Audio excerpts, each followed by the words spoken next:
Over the last few years, I feel like Colorado has been one of the main spots where Texans are thinking about moving to or definitely gravitating to. If Texas is where you currently live and you're thinking about moving to Colorado, then this is the video for you. Today, I'm going to be talking about what to expect if you're going to be moving to Colorado. Let's get started.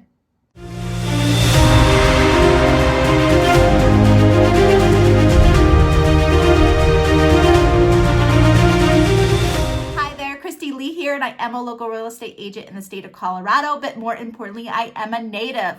In fact, I have worked with so many people over my, however long of living here, move to Colorado in various ways. I was in apartment management for a while, and now I'm a real estate agent, and all of these people I am finding are from Texas, or at least a majority of you are. So I know that Colorado is awesome, but there's major things to expect.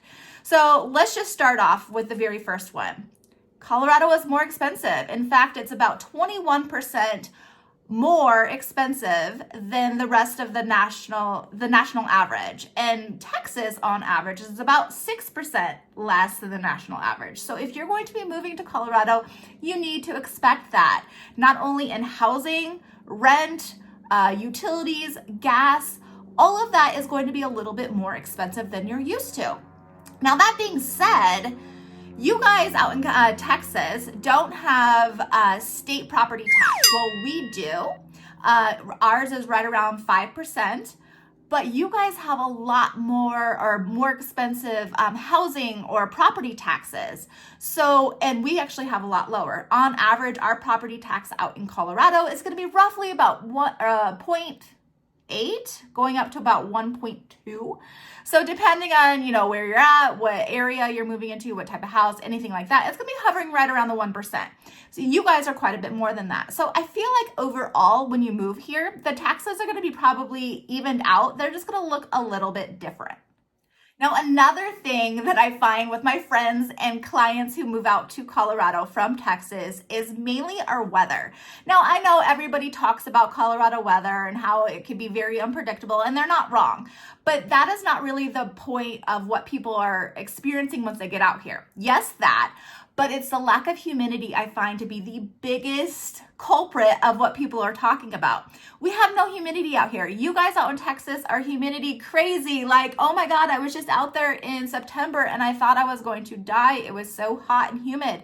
Out here is a complete opposite. It is so dry. So while we might be hot in the summertime, right around maybe 90, 95, it is dry.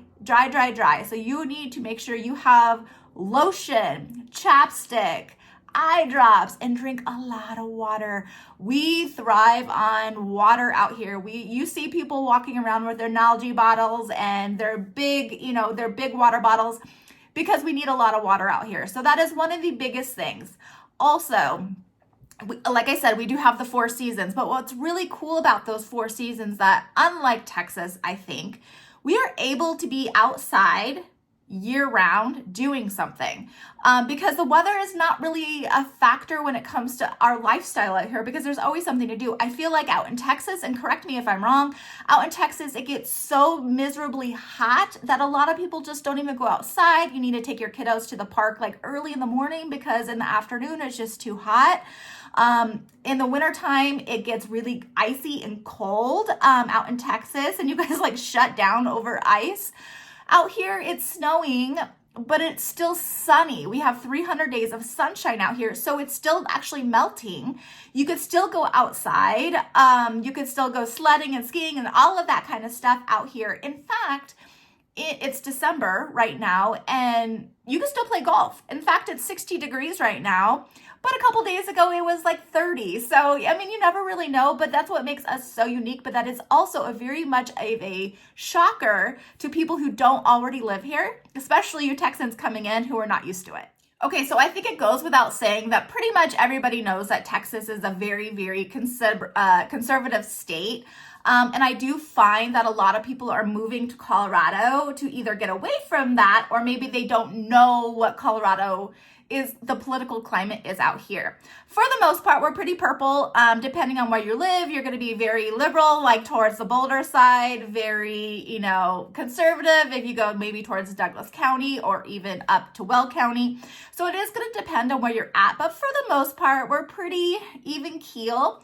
The big difference here, though, I find is that gun control is going to be a little bit different than probably Texas. Now, don't get me wrong. I don't know a whole lot about your guys' gun control laws out there. I just know ours is it's a lot more difficult to get a firearm out here. There are restrictions. You have to go through a bunch of, you know, a longer process that I'm hearing that you do in Texas. So if you're somebody who, you know, is into that kind of stuff or wants to know more about that, definitely do your own research. But no, coming out here, it's a lot more, it's harder to obtain these things than maybe it is in Texas. I do find that a lot of people are coming out here for, you know, other things, you know, very, very liberal ideas and beliefs and stuff like that. People are coming out to Colorado more than because you are not being able to do that out in Texas, you know, whether it be, I don't know, abortion, transgender, all of that kind of stuff. Not political whatsoever. I'm finding people are coming out here for those reasons. So do kind of prepare yourself that it's a different environment than maybe what you're used to out in Texas. And so do your own research on that. Figure out what works best for you and your family. Just know it is probably going to look a little bit different. All right. And we love, love, love to be outside. I've already mentioned that. We actually have 42 state parks in Colorado. So whether you are a hiker, a biker, skier, camper, whatever it might be, there is something to do out here. And I think that's why, for the most part, Texans are gravitating towards this area. We love the outdoors, and I find that, you know, it's just too hot to do all those things out in Texas. But I do want you to be aware, like I've already said, it is a different lifestyle. Maybe a little bit more expensive lifestyle for sure.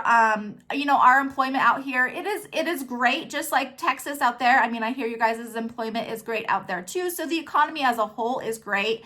The income, the average income out here is going to be probably a little bit more, only because you need to attain by that cost of living. So on average in 2023, 24, I mean, the average person is going to be making roughly about $80,000 out here in Colorado, where I believe, according to my research, it's roughly about $65,000 out in Texas. Again, that's going to depend on the location and the industry that you're working in, of course.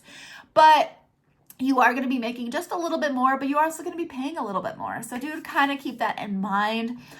So those are my tips and tricks, and maybe just a little bit of insight about how Colorado is compared to Texas. If you want any additional information, please reach out to me. Remember to click that subscribe button right there. That way you are notified every time I have a new video. And then to the next video, take care.